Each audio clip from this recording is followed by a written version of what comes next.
Hello प्यारे बच्चों, कैसे हैं आप सब। उम्मीद है आप सब काफी अच्छे होंगे। तो आज की क्लास में हम जा रहे हैं आपके बुक का एक नया चैप्टर स्टार्ट करने। चैप्टर नंबर 12 बीज गणित यानी अलजेब्रा। तो चलिए शुरू करते हैं, समझते हैं अलजेब्रा क्या है।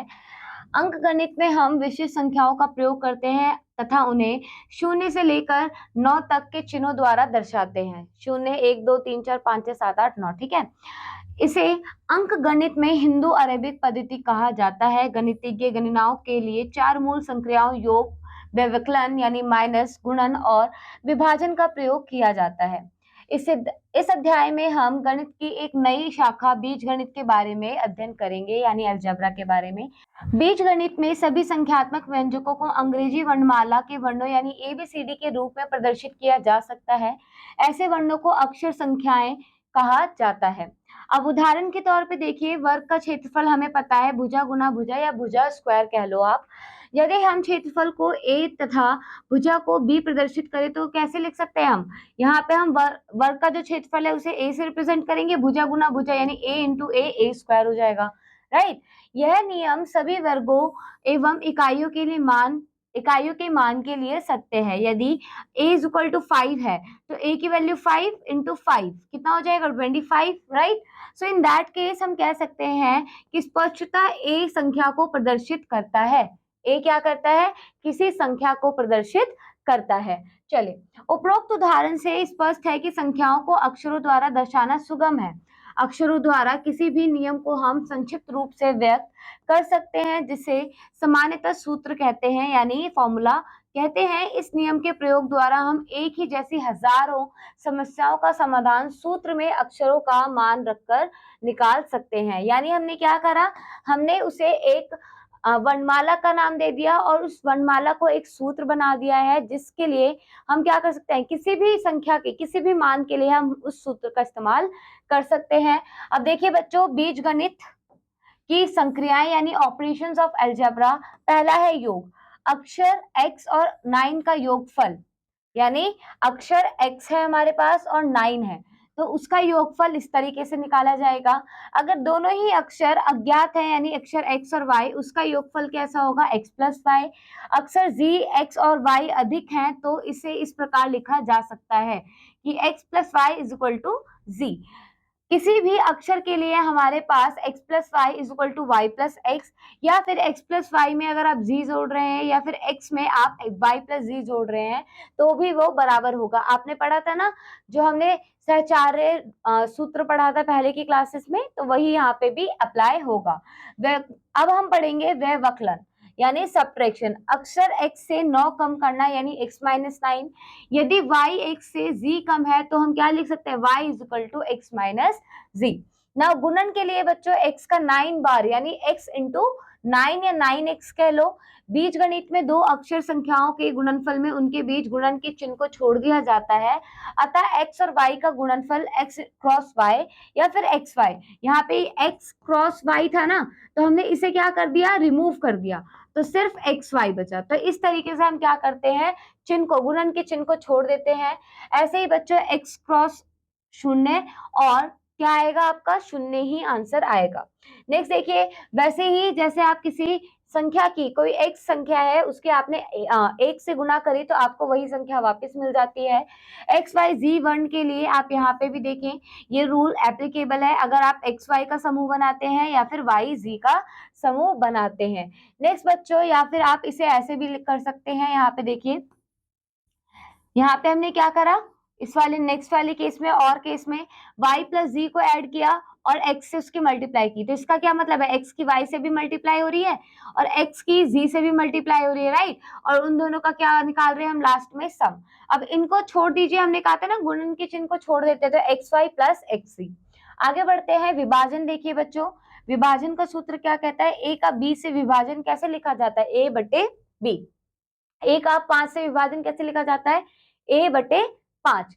उसी तरीके से 15 का a से विभाजन कैसे लिखा जाता है, 15 बटे a। नाउ घातांक रूप क्या होता है बच्चों, जब किसी अक्षर संख्या को स्वयं से कई बार गुना करती है, स्वयं से कई बार गुना करती है तो उसे हम घातांक के रूप में लिख सकते हैं। फॉर एग्जाम्पल, x की 2 बार गुना करी, x की खुद से गुना हो रही है तो हमने x की घात 2 कर दी, तो इसे हम कहते हैं x का वर्ग। ऐसे ही x की 3 बार गुना होगी तो x की घात कितनी हुई, 3 बार गुना हो रही है, x की घात 3, यानी x का घन कहा जाता है। ऐसी x की 4 बार गुना होती है तो x की घात 4 पढ़ा जाता है x में। अब देखिए बच्चों, x की घात 4 में x आधार है और 4 क्या है, घातांक। क्या है, x आधार है, 4 क्या है, घातांक है। इसी प्रकार x की पावर 8 यानी x की घात 8 में x आधार है और 8 घात है। x की पावर 1 में यानी x, इसे पावर भी बोला जाता है, x टू द पावर, तो x की घात 1 में लिखने के स्थान पर हम केवल x लिखते हैं। अगर किसी की घात 1 है तो उसे एज इट इज लिखा जाता है, उसकी घात को नहीं लिखा जाता। उदाहरण देखिए, निम्न संख्याओं, अक्षर संख्याओं एवं मूल संख्याओं के चिन्ह लिखिए। अब बच्चों देखिए, x से 13 अधिक, यहाँ पे क्या बोला गया है, x से 13 अधिक, तो हमें पता है x कोई संख्या है, उसमें आपने 13 जोड़ा है, इस तरीके से, राइट। नाउ 19 से x कम, तो इसका क्या मतलब है बच्चों, 19 एक संख्या है, उसमें x कोई संख्या होगी जिसका मान हमें नहीं पता, x कम करना है। a और b के योग का 1/4, a और b के योग, तो a और b का योग कैसा होगा, a प्लस b, है ना, और 1/4 इनके योग का 1/4 यानी 1/4 से इसकी गुणा कर दो। 1/4 यहाँ गुणा करो या बाद में करो, बात तो एक ही है, ठीक है। नेक्स्ट देखिए, y द्वारा x के भागफल से 15 कम, तो यहाँ पे क्या बताया गया है, y द्वारा x के भागफल, यानी x को हमने y से क्या करा, भाग करा और उसमें 15 कम कर दिया, राइट। तो इसी तरीके से इसे सॉल्व करना है। नेक्स्ट देखिए ई बच्चों, x के 1/5 से 5 अधिक, यहाँ पे क्या बोला है, x के 1/5, यानी x को 1/5 से गुणा कर दो, ठीक है, उसमें 5 जोड़ दो, 5 अधिक क्या है, z है, ठीक है, यही बोला है ना इन्होंने।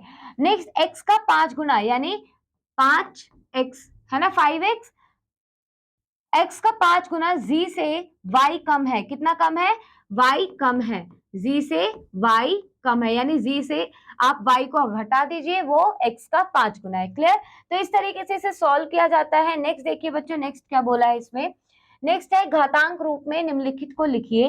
तो देखिए यहाँ पर a कितनी बार रिपीट हो रहा है, 1 2 3 4 5, तो कितना है, a to the power 5, a की घात 5, यहाँ देखिए a की घात 5। यहाँ p कितनी बार रिपीट हो रहा है, 4 बार, तो p की घात 4। उसी तरीके से 2 कितनी बार रिपीट हो रहा है, 2 बार, तो 2 की घात 2। q कितनी बार रिपीट हो रहा है, 4 बार, तो q की घात 4।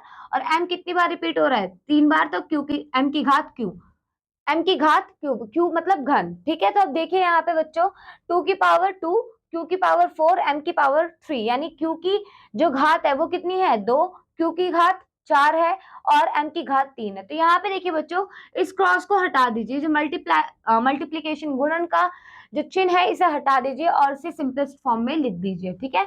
आगे बढ़ते हैं, गुणनफल के रूप में लिखिए। अब देखिए यहाँ क्या बोला है, गुणनफल के रूप में लिखना है, तो इसको किस रूप में लिखा जाता है, x कितनी बार रिपीट हो रहा है, 3 बार, और y कितनी बार रिपीट हो रहा है, 2 बार। 6 एक ही बार रिपीट हो रहा है, x कितनी बार रिपीट हो रहा है, 1 2 3 4 5 6 7 8, y कितनी बार रिपीट हो रहा है, 2 बार, 1 2। वहीं पर 9, ठीक है, और x कितनी बार रिपीट हो रहा है, इसकी घात 7 है ना, तो 1 2 3 4 5 6 7, और y कितनी बार रिपीट हो रहा है, 5 बार, 1 2 3 4 5। इज इट क्लियर, चलिए आगे बढ़े। अब अभ्यास देखिए बच्चे, यहाँ पे अभ्यास देखिए बच्चे, इसमें क्या बोला है, 12.1 में आपको पहला क्वेश्चन बोला है, निम्न संख्याओं, अक्षर संख्याओं एवं मूल संख्याओं को चिन्ह सहित लिखिए। 9 से x कम, 9 से x कम, 81 से y अधिक, 81 से कितना है, y अधिक, है ना, 81 में y अधिक। इसी तरीके से बच्चों आपको ये सारे क्वेश्चन सॉल्व करने हैं, सारे ही इसी तरीके से हैं, आई होप आप कर पाएंगे, हमने उदाहरण में भी देखा था। आगे बढ़ते हैं, नेक्स्ट देखिए क्या बोला है, कक्षा छठी में गणित का उत्तीर्णांक x है, किसी ने उत्तीर्णांक से 20 अंक कम प्राप्त किए हैं, बताइए उसने गणित में कितने अंक प्राप्त किए हैं। तो देखिए बच्चों, जो उत्तीर्णांक था उसके x मार्क्स थे और किसी ने उससे 20 मार्क्स कम प्राप्त किए हैं, तो उसने गणित में कितने प्राप्त किए हैं, x-20, राइट। नेक्स्ट देखिए, घातांक के रूप में लिखिए, तो यहाँ पे देखिए कितनी बार रिपीट हो रहा है, 10 बार, तो ये कैसे होगा, 4x और इसकी घात कितनी होगी बच्चों, 10, ठीक है। चाहो तो आप इसे ऐसे भी लिख सकते हो, 4 की घात 10 और x की घात 10, ठीक है, दोनों ही बात एक है। नेक्स्ट देखिए बच्चों, m कितनी बार रिपीट हो रहा है? 25 बार, तो m की घात 25, ठीक है। इसी तरीके से यहाँ देखिए 3, z की घात कितनी होगी? 3, x की घात कितनी होगी? 3, y की घात कितनी होगी? 3 और p की घात कितनी होगी? 2। इस तरीके से आपको इसे सॉल्व करना है। नेक्स्ट देखिए बच्चों, गुणनफल के रूप में लिखिए तो कैसे लिखेंगे? 9, y कितनी बार है? 1, 2, 3, 4 और ये 5। क्लियर हुआ? इसी तरीके से आपको इसे सॉल्व करना है। यहाँ देखिए a कितनी बार है? 1, 2, 3, 4, 5। b कितनी बार है? 3 बार, क्योंकि b की घात कितनी है? 3। उसी तरीके से c कितनी बार है? 4 बार, क्योंकि c की घात कितनी है? 4। क्लियर हुआ? चलिए आगे बढ़े।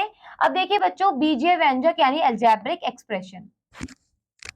अलजेब्रिक एक्सप्रेशन, बीज गणित में दो प्रकार के चिन्ह होते हैं, अचर पद और चर पद। अब देखिए बच्चों, अचर पद क्या होता है? वह चिन्ह जिसका संख्यांक मान निश्चित होता है, हम उन्हें बदल नहीं सकते, अचर पद कहलाता है। उदाहरण के लिए 4, 5, 6 यानी कोई संख्या, ठीक है, ये है अचर पद जिसे हम बदल नहीं सकते। चर पद वह चिन्ह जिसका कोई संख्यांक मान निश्चित नहीं है, हम उन्हें किसी भी अंक के लिए प्रयोग कर सकते हैं, अर्थात उनका मान बदल सकता है, उसे चर पद कहते हैं। जैसे X, Y, A, B, G, आप कुछ भी ले सकते हो, A B C M N O P, ठीक है। यहाँ पे आपको आदि वगैरह दिए हुए हैं, X Y G A B M N. जब चर पद तथा अचर पद को प्लस माइनस गुणा या भाग से जोड़ दिया जाता है, उसे बीजीय व्यंजक कहते हैं। अतः एक बीजीय व्यंजक संख्याओं और अक्षर संख्याओं और संक्रियाओं से मिलकर बनता है, ठीक है। व्यंजक के भागों को अलग अलग करने में प्रयुक्त चिन्हों का व्यंजक पद कहते हैं। क्या कहते हैं बच्चों? व्यंजक पद कहते हैं। देखिए यहाँ पे, जिसे हम टर्म बोलते हैं, अलजेब्रिक टर्म। अभी देखिए 3x 5y minus 9xy 2xz और 3yz, ये एक चिन्ह के थ्रू क्या किया है? हमने इसे जोड़ा है, जिसे हमने क्या बनाया है? अलजेब्रिक एक्सप्रेशन, ठीक है, बीजीय व्यंजक। अब बच्चे यहाँ पे देखिए, यहाँ पदों की संख्या 5 है। कैसे? अगर साइन को हम हटा दें, इन साइंस को हम हटा दें, 1, 2, 3, 4, 5 ही तो हुए। 3xy 5y minus 9xy minus 2xz और 3yz, है ना, ये 5 ही तो हुए। 1, 2, 3, 4 और ये 5, ठीक है। नेक्स्ट देखिए, प्राय व्यंजक को पदों को अलग अलग लिखते समय प्लस चिन्ह को हम क्या करते हैं? छोड़ देते हैं, वरना अगर आप चाहो तो प्लस का साइन मेंशन कर सकते हो। नेक्स्ट देखिए बच्चों, यहाँ पे क्या बताया गया है? बीजीय व्यंजक के भेद, काइंड ऑफ अलजेब्रिक एक्सप्रेशन। एक पदीय वह व्यंजक जिसमें एकमात्र पद होता है, एक पदीय व्यंजक कहलाता है। उदाहरण के लिए आप ये देखिए, इन सब में एक ही पद है बच्चों, तो ये क्या है? एक पदीय व्यंजक, ठीक है। चलिए आगे बढ़ते हैं। यहाँ पे आप देखिए कॉमा से सेपरेट किया हुआ है, ठीक है। आगे बढ़ते हैं। द्विपदीय व्यंजक क्या होता है? जिसमें दो पद होते हैं। यहाँ देखिए 4x और 5y 9xy माइनस 4yz। त्रिपदीय में 3 पद होते हैं, 1, 2, 3, इसमें भी 3 पद है। और चतुर्पदीय में आपके कितने पद होते हैं? 1, 2, 3, 4, 1, 2, 3, 4। ऐसे ही बहुपदीय में वह व्यंजक जिसमें 2 या 2 से अधिक पद होते हैं, वह बहुपदीय व्यंजक कहलाते हैं। गुणनखंड देखिए, यदि 2 या 2 से अधिक संख्याएं और अक्षर संख्याएं एक दूसरे के गुणांक है, तो प्रत्येक एक दूसरे का क्या होते हैं बच्चों? गुणनखंड कहलाते हैं। जैसे कि यहाँ देखिए, अगर हम 35 देखिए, 35 एक्स स्क्वायर वाई लिखा हुआ है, तो 35 एक्स स्क्वायर और वाई व्यंजक 35 एक्स स्क्वायर वाई के क्या है? गुणनखंड है। जो हमने इसे ब्रेक डाउन किया हुआ है, ये तीनों क्या है? 35 एक्स स्क्वायर वाई के गुणनखंड है। अचर पद को आंकिक गुणनखंड तथा अक्षर संख्याओं को अक्षरीय गुणनखंड कहते हैं। अब बच्चों देखिए, इसे हम क्या बोलते हैं? जो अक्षर गुणनखंड है, इसे हम क्या बोलते हैं बच्चों? इसको हम अक्षरीय गुणनखंड कहते हैं। और साथ ही बच्चों, जो अचर पद है उसे हम आंकिक गुणनखंड कहते हैं। यहाँ 35 जो है वो आंकिक गुणनखंड है, एक्स स्क्वायर और वाई जो है अक्षरीय गुणनखंड है। गुणांक देखिए बच्चों, क्या होता है? गुणांक किसी बीजीय पद में कोई भी गुणनखंड शेष व्यंजक का गुणांक होता है। For example 72 x y square z, तो यहाँ पे देखिए 72 x y square z, x y square z और 72 का क्या है? गुणांक है। कैसे? देखिए, -4 एक्स स्क्वायर वाई में -4 और एक्स स्क्वायर वाई प्रत्येक एक दूसरे के क्या है बच्चों? गुणांक है। तो गुणांक आपने पहले भी पढ़ रखा है, राइट। चलिए आगे बढ़े। नेक्स्ट देखिए बच्चों, समान पद वह पद जिसमें समान अक्षरीय गुणनखंड होते हैं, समान पद कहलाते हैं। देखिए, जैसे कि यहाँ पे x की पावर 2 y की पावर 2, यहाँ पे भी x की पावर 2 y की पावर 2, यहाँ पे भी y। अब देखिए बच्चों, इन्होंने क्या करा, यहाँ पे हम सेम चल रहे हैं, ठीक है। यहाँ पे x की घात 2 y की घात 2, x की घात 2 y की घात 2, पर यहाँ पहले y आ गया, फिर भी y की घात 2 और बाद में x की घात 2 आ तो रहा है ना, तो ये दोनों भी सेम है, ठीक है, ये दोनों भी सेम है। यहाँ पे भी x की घात 2 y की घात 2, यहाँ पे भी x की घात 2 y की घात 2, तो ये सारे क्या है, समान पद हैं। इन व्यंजक में x स्क्वायर वाई स्क्वायर क्या आ रहा है, सब में समान पद है, सो इसलिए हम इसे समान पद कहते हैं। असमान पद में बच्चों देखिए क्या होता है, यहाँ पे असमान अक्षरीय गुणनखंड होते हैं, जैसे देखिए एक्स वाई स्क्वायर यानी एक्स वाई की पावर 2, वाई की घात 2 एक्स की घात 2, एक्स की घात 2 वाई की घात 2, तो ये क्या है, ये अलग अलग है। देखिए यहाँ पे एक्स की घात 3 हो गया, तो ये सारे क्या है, असमान पद हैं। उदाहरण 4 देखिए बच्चों, उदाहरण 4 में समझिए क्या बोला है, समान पदों को युग्म बनाकर कोष्टकों में लिखिए। देखिए आपको क्या करना है, जो समान पद है उनका युग्म पेयर बनाना है और ब्रैकेट्स में लिखना है। फॉर एग्जाम्पल 4x और कोई है -x, देखिए 4x -x, फिर कौन सा है x, ये क्या है, समान पद वाले हैं, तो हमने क्या करा, इन्हें कोष्ठक में लिख दिया। ऐसे ही 2y फिर -4y और 3y, इनका हमने एक कोष्ठक बना दिया, इनको एक पेयर में करके लिख दिया, और -3xy और 5xy, इनका हमने क्या किया, एक युग्म बना दिया। नेक्स्ट क्वेश्चन देखिए, a स्क्वायर b, ऐसे ही क्या कहीं और दिख रहा है आपको, ये वाला, तो इन दोनों का हमने क्या किया, पेयर बना दिया। उसी तरीके से ए बी स्क्वायर और इन दोनों का हमने क्या किया, युग्म बना दिया। देन ए स्क्वायर बी स्क्वायर, ए स्क्वायर बी स्क्वायर, ए स्क्वायर बी स्क्वायर, ये वाला भी इनका युग्म बना दिया। फिर ए बी और ए बी, इनका युग्म बना दिया। तो आई होप आपको क्लियर हो रहा है कैसे पेयर्स बनाने हैं। नेक्स्ट देखिए बच्चों, निम्नलिखित बीजीय व्यंजकों के आंकिक और अक्षरीय गुणनखंडों को अलग कीजिए। अब बच्चों देखिए यहाँ पे -4x की घात 2 और y दे रखा है, तो इसमें क्या बोला है, आंकिक गुणनखंड कौन सा है, आंकिक गुणनखंड है -4, और जो अक्षरीय गुणनखंड है वो है x और y। इसी तरीके से इसमें आंकिक गुणनखंड क्या है, 9, और अक्षरीय गुणनखंड है a b c। इसमें आंकिक गुणनखंड क्या है, कुछ नहीं है तो 1 होगा, और अक्षरीय जो गुणनखंड है वो है a b c, ठीक है। अब देखिए बच्चों, जो आपको साइन है, यानी अगर धनात्मक साइन है तो वो लेना है, और अगर ऋणात्मक चिन्ह है तो उसे लेना है। तो यहाँ ऋणात्मक और वहां पे भी ऋणात्मक चिन्ह था, इसलिए हमने इन दोनों को मेंशन किया है, ठीक है। उदाहरण 6 देखिए, इसमें क्या बोला गया है, गुणांक ज्ञात कीजिए। 3xy की घात 2 में x का गुणांक क्या है बच्चों, बताइए। तो यहाँ पे अगर आप ध्यान से देखें, इसमें x का जो गुणांक है वो क्या है, 3y स्क्वायर, x को इसको छोड़कर 3y की घात 2 ही तो बचा, तो वो उसका क्या होगा, गुणांक होगा। ऐसे ही 4xy की घात 2 z में इसका y, अगर y की घात 2 को हटा दिया जाए तो क्या बचा है, -4x और z, है ना, तो ये इसका क्या है, गुणांक है। क्लियर। चलिए अब देखिए बच्चों, इसमें क्या बोला है, यहाँ पे आपको अभ्यास दे रखा है, इसमें आपको एक पद, द्विपद और त्रिपद और चतुर्पद को कैटेगराइज करना है। तो यहाँ पे देखिए इसमें कितने पद है, 1 और 2, तो ये कितना, इसमें कितने पद है, द्विपद, ठीक है। अब यहाँ पे देखिए 1 पद, 2 पद, 3 पद, तो कितना पद है यहाँ पे, त्रिपद। क्लियर हो रहा है। यहाँ पे देखिए एक ही पद है, तो ये कितना पद होगा, इसमें एक पद होगा, ठीक है। इस तरीके से आपको इसे कैटेगराइज करना है, कर लेंगे। चलिए आगे बढ़े, आगे बढ़ते हैं। नेक्स्ट देखिए बच्चों, समान पद असमान पद की पहचान कीजिए। तो यहाँ देखिए बच्चों, समान पद असमान पद की हमें पहचान करनी है, तो कैसे करेंगे, समान पद में देखिए यहाँ x की घात 2 y की घात 2, x की घात 2 y की घात 2, x की घात 2 y की घात 2, बट यहाँ पे तो नहीं है, इसमें नहीं है ना, तो बेसिकली यहाँ पे ये असमान पद है। यहाँ नेक्स्ट देखिए बच्चों, तो ये वाला एक्सेप्शन है। चलिए नेक्स्ट देखिए, z की घात 3, x की घात 3, y की घात 3, यहाँ पे क्या ऐसा है, नहीं, यहाँ पे z की घात 3 नहीं है। नेक्स्ट देखिए बच्चों, ये भी अलग है, तो ये दोनों समान पद है, ठीक है। एक फर्स्ट और फोर्थ क्या है, समान पद है। उसी तरीके से बच्चों आपको बाकी भी क्या करना है, समान असमान पद की पहचान करनी है। आप क्या करेंगे, सबसे पहले यहाँ पे लिखेंगे समान पद। देखिए इसको सॉल्व करके एक और दिखाते हैं। यहाँ पे लिखना है समान पद, तो समान पद मुझे बताइए इनमें कौन कौन सा है, क्या 19 xy की तरह है, नहीं कुछ भी। फिर x की घात 2 किसी में है, ये वाला है, तो 25 x की घात 2 y और 18 y x की घात 2, ये क्या है, समान पद। ऐसे ही असमान पद कौन कौन से हैं, बाकी बचे हुए आपके असमान पद है, कौन कौन से, -19 xy और दूसरा है -28 y स्क्वायर x। क्लियर। चलिए आगे बढ़े। नेक्स्ट देखिए बच्चों, नेक्स्ट है निम्नलिखित में ज्ञात कीजिए। क्या ज्ञात करना है, ए बी का गुणांक। ए बी का गुणांक क्या है बच्चों, ए और बी हटा दीजिए तो क्या बचा, -6c²।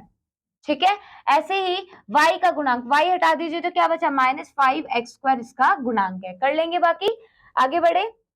नेक्स्ट, अचर पद लिखिए। अब इसमें क्या बोला बच्चों, अचर पद लिखना है। तो अचर पद कौन कौन से है, 4, ठीक है, 5 और इसमें 19, ठीक है, जो कि चेंज नहीं हो सकते। ऐसे ही अचर पद हमने पढ़ा था, एक बार दोबारा देखते हैं अचर पद को। ठीक है, तो देखिए बच्चों, अचर पद क्या है, वह चिन्ह जिसका संख्यांक मान क्या हो, निश्चित हो, वो क्या कहलाता है, अचर पद कहलाता है। इसे हम बदल नहीं सकते, उदाहरण में हमें यहाँ दिया गया था। अब चलिए बच्चों, यहाँ पे अगर आप क्वेश्चन में देखें एक्सरसाइज के, तो आपसे पूछा है कि अचर पद कौन सा है। तो देखिए, बेसिकली 19 एक अचर पद है जिसका आप मान नहीं बदल सकते। 5/9 इसका अचर मान फिक्स है, ये अचर मान है, ये अचर मान है। क्यों, क्योंकि इनकी वैल्यूज फिक्स्ड है। यहाँ पे जो x है, जो आपका चर पद है, इनके मान फिक्स नहीं है, बदल सकते हैं, तो इसलिए इनको चर पद कहा गया है। अंकित गुणांक लिखिए बच्चों, आई होप आप इसे कर लेंगे, राइट। चलिए, अंकित गुणांक लिख लेंगे। नेक्स्ट देखिए, नेक्स्ट क्वेश्चन में भी क्या बोला है, पदों को अलग अलग करके लिखिए। तो कॉमा कॉमा आप लगा दीजिएगा, एक्स ये प्लस का साइन हटा दीजिएगा। देखिए कैसे करना है, यहाँ पे इसका होगा 2a 3b और -5c। क्यों, इसमें क्या पूछा था, पदों को अलग अलग करके लिखिए। आई होप आप इसे भी कर लेंगे। इसमें अंकित गुणांक पूछा है। नेक्स्ट देखिए, बीजीय व्यंजक का मान ज्ञात करना। बीजीय व्यंजक का मान ज्ञात कैसे करेंगे, देखिए, बीजीय व्यंजकों का मान ज्ञात करने के लिए हम अक्षरीय संख्या का मान दिया होता है, व्यंजकों को प्रतिस्थापित कर अंक गणित की सामान्य विधि से मान ज्ञात करते हैं। जैसे कि देखिए, हमें x की वैल्यू 5 दी है, y की वैल्यू -9 दी है और z की वैल्यू -3 दी है। तो हमें क्या होता है, यहाँ पे जो आपका चर पद होता है उसका मान पता होता है, उस मान को हमें रखना होता है। जो अक्षरीय संख्यांक होते हैं उसका हमें मान दिया होता है। चलिए इसे सॉल्व करते हैं। यहाँ पे उदाहरण 7 में देखिए, यहाँ पे हमें एक एक्सप्रेशन दिया हुआ है, ठीक है, इसमें हमें x की वैल्यू 5 रखनी है, यहाँ y की वैल्यू -9 रखनी है और z की वैल्यू -3 रखनी है। तो 5 की घात 2 25 होता है, 9 की घात -9 की घात 2 81 होता है और -3 की घात 2 कितना होता है, 9। अब माइनस माइनस का ब्रैकेट खुलेगा तो -90 हो जाएगा और 25 -90 कितना आएगा, -65। उसी तरीके से बच्चों यहाँ पे आपको x, y और z की वैल्यू रखनी है। x की वैल्यू कितनी रखी बच्चों हमने, x की वैल्यू रखनी है 5, यहाँ पे 5 रखी, राइट, ये 5 की घात 3। चलिए हम इसे एक एक करके सॉल्व करते हैं, मैं आपको एक एक टर्म्स को सॉल्व कराती हूँ। यहाँ देखिए, ये हो जाएगा 3 गुना 5 माइनस -9 का घात 3। तो जब आप इसे सॉल्व करेंगे तो आपको मिलेगा -10,935। उसी तरीके से इसको जब आप सॉल्व करेंगे -6,750, इसको सॉल्व करेंगे तो प्लस का 59,049। इसको जब आप लास्ट में सॉल्व करेंगे, ये सारे न्यूमेरिकल नंबर्स है, आप आसानी से सॉल्व कर लेंगे तो आपको फाइनल आंसर मिल जाएगा। नेक्स्ट देखिए बच्चों, बीजीय व्यंजकों में संक्रियाएं। तो बीजीय व्यंजकों में संक्रियाएं देखिए, पहला करेंगे हम योग यानी एडिशन। बीजीय व्यंजकों में केवल समान पदों का ही योग किया जा सकता है। समान पदों को जोड़ते समय उनके आंकिक गुणांक का योग करते हैं। असमान पद अनलाइक टर्म्स संयोजित कंबाइंड होकर एक पद में व्यक्त नहीं किए जा सकते। अब बच्चों देखिए, हमने आंकिक गुणांक पढ़े थे अभी थोड़ी देर पहले, उसमें एक्सरसाइज में भी क्वेश्चन दिए हुए थे। तो आंकिक गुणांक क्या होता है, आंकिक गुणांक में आपको उसके नंबर्स को ऐड करना होता है, ठीक है, और एक्सप्रेशन सेम ही रहता है और अनलाइक टर्म्स जो होते हैं वो एज इट इज लिख दिए जाते हैं, उन्हें कोई भी ऐड नहीं किया जाता। घात वाले पद भी समान और असमान पद हो सकते हैं, जैसे कि आप यहाँ देखिए, इसमें x की घात 2y और x की घात 2y है, तो ये 9 5 14 x की घात 2y हो जाएगा, क्योंकि इनके अक्षर गुणनखंड x की घात 2 और y समान है। वही 5x y की घात 2 5x की घात 2y असमान पद है। क्यों, क्योंकि अगर आप ध्यान से देखेंगे तो इसमें x की घात 1 है, इसमें 2 है, इसमें y की घात 2 है, इसमें y की घात 1 है, तो इसलिए ये दोनों क्या है, ये असमान पद है। चलिए आगे बढ़ते हैं, उदाहरण देखते हैं। उदाहरण में देखिए क्या बोल रखा है, 5a + 2abc क्या 7abc के बराबर है, नहीं, क्योंकि आपको पता है 5a और 2abc ये जुड़ ही नहीं सकते, क्योंकि इन दोनों के अगर आप सांख्यिक के यहाँ पे देखिए, अगर दोनों के अगर आप अक्षर गुणनखंड करेंगे तो आप देखिए यहाँ पे इसका a है और इसमें कितना आ रहा है, abc, क्या ये दोनों समान है, नहीं, ये समान नहीं है, क्योंकि जो अगर इसके अक्षर गुणनखंड आप देखोगे तो इसमें a है और इसमें abc है, दोनों समान नहीं है, दोनों लाइक टर्म्स नहीं है। तो इस केस में हम क्या कहेंगे, ये दोनों आपस में नहीं जुड़ सकते। नेक्स्ट बीजीय व्यंजकों का योग या व्यवकलन क्षैतिज या लंबवत विधि के प्रयोग से ज्ञात किया जा सकता है। बीजीय व्यंजकों का योग या व्यवकलन क्षैतिजीय या लंबवत विधि के प्रयोग से ज्ञात किया जा सकता है।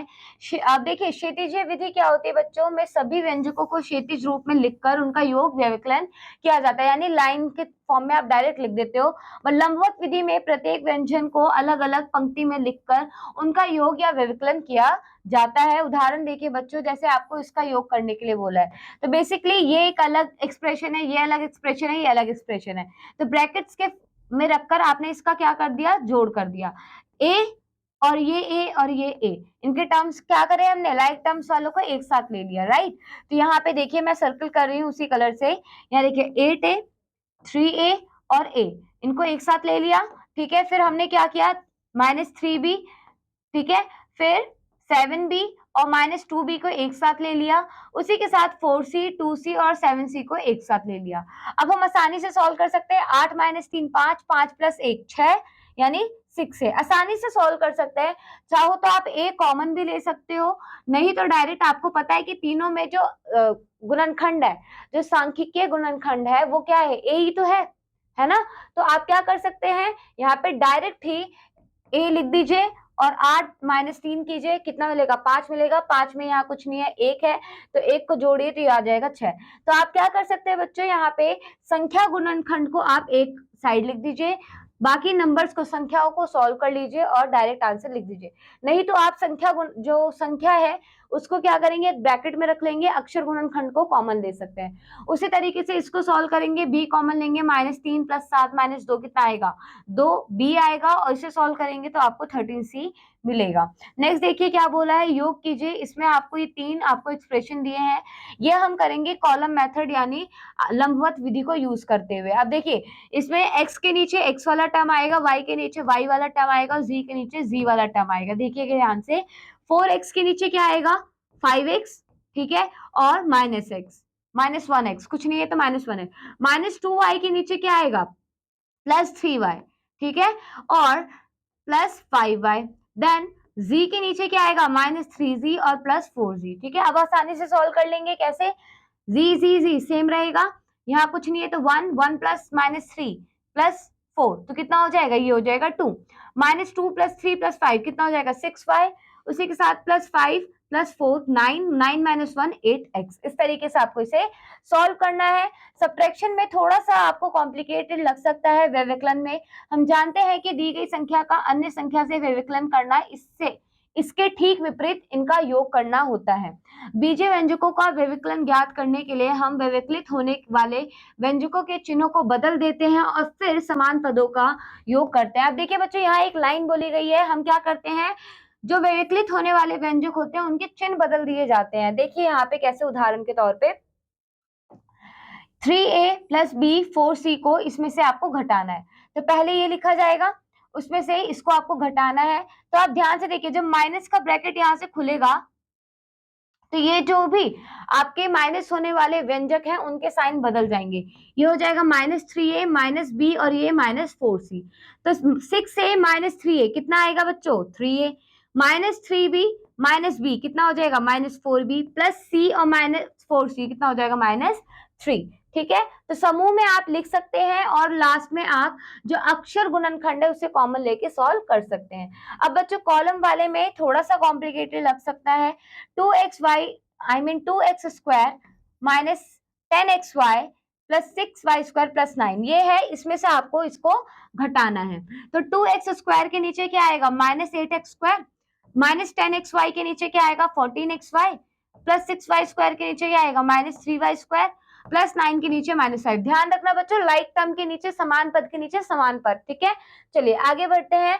अब हम क्या करेंगे, देखिए हमने ऊपर साइन चेंज किए थे, है ना, तो यहाँ पे जो साइन नीचे है माइनस है तो नीचे प्लस लगाना है। क्लियर हो रहा है, ये क्यों जरूरी है, ये साइन हमें बदलना है, पहले स्तंभों में व्यवस्थित करना है, उसके बाद चिन्ह बदलने हैं लास्ट में। देखिए तो ये चिन्ह हमने क्या किया, प्लस करा, ये प्लस था तो माइनस करा, माइनस था तो प्लस करा, माइनस है तो प्लस करा, समझ में आया। अब इनका जो साइन है ये प्लस है, इसका माइनस है, इसका प्लस है और इसका प्लस है, क्लियर हुआ? ये अपने पहले वाले चिन्ह को, साइन को भूल जाएंगे। अब देखें 9 में 5 घटेगा नहीं, 5 जुड़ेगा तो कितना आएगा 14। 6 में -3y² नहीं होगा, 6 में प्लस का 3y² होगा, -9y², -10xy, -14xy, -24xy, 2x² plus 8x² 10x² होगा। ठीक है, आगे बढ़े, उदाहरण 12 देखिए। उदाहरण 12 में क्या बोला है बच्चों, a² plus 2ab plus y² में क्या जोड़े की परिणाम आपको ये मिले। ठीक है, तो क्या करेंगे, सबसे पहले हमें पता है कि अगर इसको हम इसमें से घटाने पर हमें वांछित संख्या मिलेगी, राइट। तो हम क्या कर सकते हैं, 3a² माइनस ab में से इसको घटा देंगे, राइट। तो जब हम इसको घटाएंगे तो नीचे यहाँ कुछ नहीं है, प्लस है, तो प्लस की जगह माइनस, प्लस की जगह माइनस, प्लस की जगह माइनस, यहाँ कुछ नहीं है, ये हो जाएगा माइनस का y², minus ab minus 2ab तो -3ab plus 3a² minus a² हो जाएगा 2a²। क्लियर? आगे बढ़े, नेक्स्ट देखिए बच्चों, उदाहरण 13 में क्या बोला गया है। उदाहरण 13 में आपको बोला है कि x की घात 4 है, x की घात 3, x की घात 2। अब देखिए ये एक्सप्रेशन ध्यान से देखिएगा, यहाँ 3 एक्सप्रेशन आपको दिए गए, 1, 2 और ये 3 के योग में से इस एक्सप्रेशन को घटाना है। ठीक है, तो पहले इन तीनों का क्या करेंगे, आप योग करेंगे। इसे बहुत ध्यान से देखिएगा, इसी के बेसिस पे सारे क्वेश्चन एग्जाम एक्सरसाइज में। ठीक है, इन तीनों का योग कीजिए, कैसे करेंगे, x की घात 4 माइनस x की घात 3 x की घात 2। अब दूसरा एक्सप्रेशन लीजिए, x की घात 3 के नीचे आएगा, ठीक है, x इसके नीचे, नेक्स्ट -3। ठीक है, अब ध्यान से देखिए बच्चों, अगला फिर क्या है, एक्सप्रेशन x की घात 4 x की घात 2, ठीक है, और x की घात। ठीक है, यहाँ पे एक थोड़ी सी गड़बड़ हो गई है, मैं आपको इसमें थोड़ा गलत तरीके से लिखा हुआ है, चलिए इसको यहाँ पे हम सही तरीके से लिखते हैं, x की घात 4 माइनस x की घात 3 फिर प्लस x की घात 2। ठीक है, अब x की घात 3 के नीचे क्या आएगा बच्चों बताइए, प्लस का x की घात 3, ठीक है, प्लस x साइड में आएगा क्योंकि x की घात 2 तो है नहीं। अब नेक्स्ट क्या बचा है बच्चों, -3। नेक्स्ट बताइए, x की घात 4 माइनस x की घात 4 फिर माइनस x की घात 2 है तो ये इसके नीचे आएगा, कॉलम तो आप पहले ही फिक्स कर चुके हो ना, प्लस x। अब इसे सॉल्व कीजिए, आसानी से सॉल्व कीजिए, प्लस ही तो करना है, प्लस में साइन चेंज नहीं होता, तो ये हो जाएगा -3 प्लस 2x। ठीक है, ये कट जाएगा पूरा पूरा, राइट, फिर ये कितना हो जाएगा, ये भी कट जाएगा और ये भी कट जाएगा, तो आपका जो फाइनल आंसर बचेगा 2x माइनस 3। कटा क्यों, अगर आप ध्यान से देखेंगे बच्चों तो ये माइनस का है और ये प्लस का है, सेम है, पूरा कट जाएगा, ये माइनस का ये प्लस का पूरा पूरा कट जाएगा, ये भी कट जाएगा। ठीक है, तो 2x प्लस 3। अब आपसे क्या बोला है, 2x प्लस 3 में से आपको इसे घटाना है। ठीक है, तो 2x प्लस 3 में से आपने इसे घटाया तो आपने देखा कि x की पावर 4, साइन तो चेंज करेंगे ना आप, यहाँ प्लस है तो ये माइनस हो जाएगा। अब ये माइनस x की पावर 4 ये क्या होगा, प्लस x की पावर 3, ये कितना हो जाएगा 2x प्लस x, 3x -3 -4 -7। ठीक है, आगे बढ़े, नेक्स्ट देखिए बच्चों, नेक्स्ट है बच्चों आपका उदाहरण 14।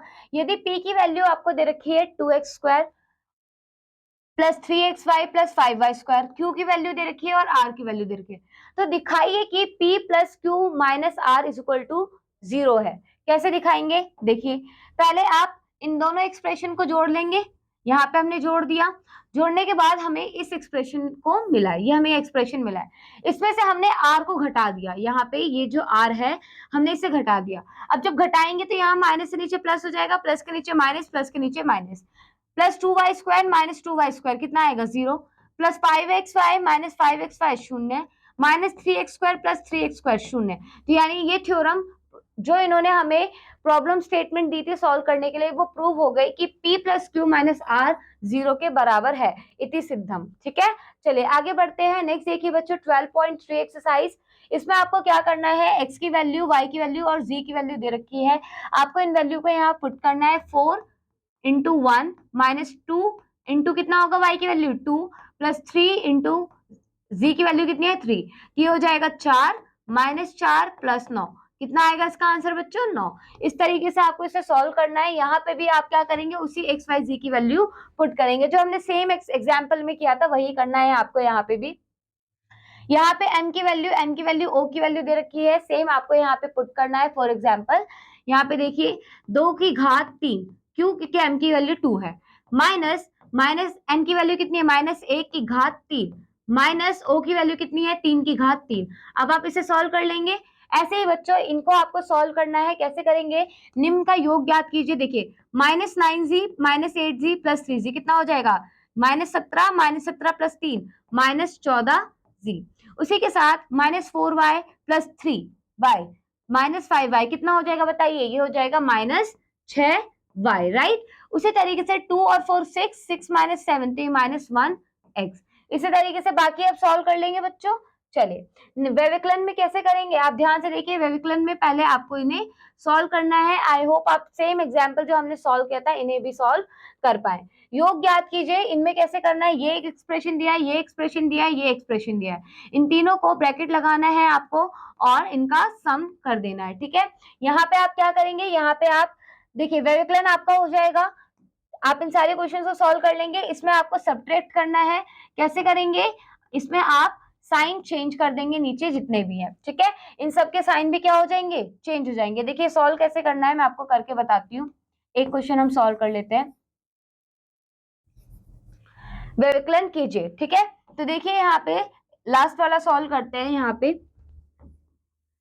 2x² माइनस, पहले आपको इसको इसमें से सॉल्व करना है, ठीक है। अगर आप इसमें से इन दोनों को माइनस कर रहे हो तो इसका साइन भी चेंज होगा, है ना, और इसका साइन भी चेंज हो जाएगा, इसका साइन भी चेंज हो जाएगा।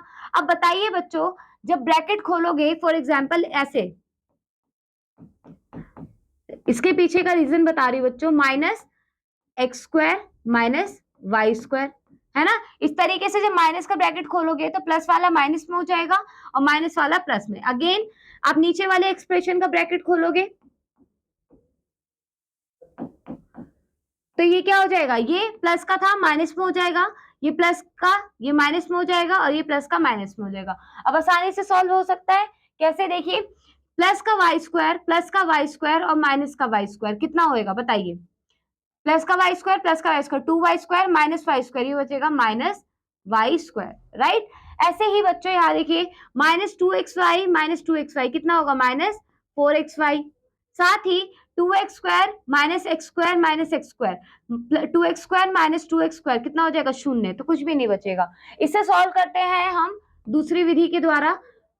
2x² - 2xy y² - x² y² -x², क्यों, इसका साइन चेंज होगा, -2xy y², राइट। अब देखिए 2x² - x² कितना हो जाएगा, 2x² - 2x², ये दोनों, है ना। इसी तरीके से -2xy और ये -2xy, फिर यहाँ पे देखिए ये -2xy प्लस y² और ये -y² कट जाएगा, बचा क्या, प्लस का y²। इस तरीके से आप सॉल्व करेंगे। नेक्स्ट देखिए बच्चों, यहाँ पे प्लस का y² बचेगा, प्लस प्लस 2y² होगा ना ये, और 2y² में से ये y² घटेगा तो ये प्लस का y² बचेगा। अब देखिए ये कैंसिल हो गया, तो ये कितना बचा, -4xy plus y²। So same देखिए दोनों तरीके से आप सॉल्व कर सकते हो, चाहे आप लंबवत तरीके से सॉल्व करिए या फिर बिल्कुल सीधे रख के सॉल्व कीजिए साधारण रूप में, दोनों से आंसर आपका सेम आने वाला है। चलिए आगे बढ़ते हैं। नेक्स्ट देखिए क्या बोला है, योग ज्ञात कीजिए। आई होप आप कर लेंगे, इसमें भी व्यवकलन कर पाएंगे आप। इसमें व्यवकलन कैसे करना है, 2a - 18b 2a - 18b plus 8c में से क्या करना है, 5a प्लस 7b -3c को क्या करना है, घटाना है। तो जब आप घटाएंगे तो इसके नीचे का साइन क्या हो जाएगा, चेंज हो जाएगा ना। तो अब +8c + 3c कितना हो जाएगा, 11c। Next -18b -7b -25b, साथ में +2a - 5a तो कितना हो जाएगा, -3a। इस तरीके से आप इन्हें सॉल्व करेंगे। सो आई होप ये सारे क्वेश्चंस आप खुद से ट्राई आउट करेंगे बच्चों। क्वेश्चंस काफी सारे हैं ट्राई आउट करने के लिए, सो इन क्वेश्चंस को आप खुद से ट्राई आउट कीजिएगा। इस चैप्टर में इतना ही, सारे ही क्वेश्चंस बच्चों सेम है। आपको क्या करना है, योगफल में से इसको घटाना है, तो सारा ही आपका क्या है, योग है और घटाव है, व्यवकलन है। ठीक है, तो इस चैप्टर में इतना ही बच्चों। मैं आपसे मिलूंगी अगले क्लास में एक नए अध्याय के साथ। Till then keep learning and keep exploring. Bye bye बच्चों।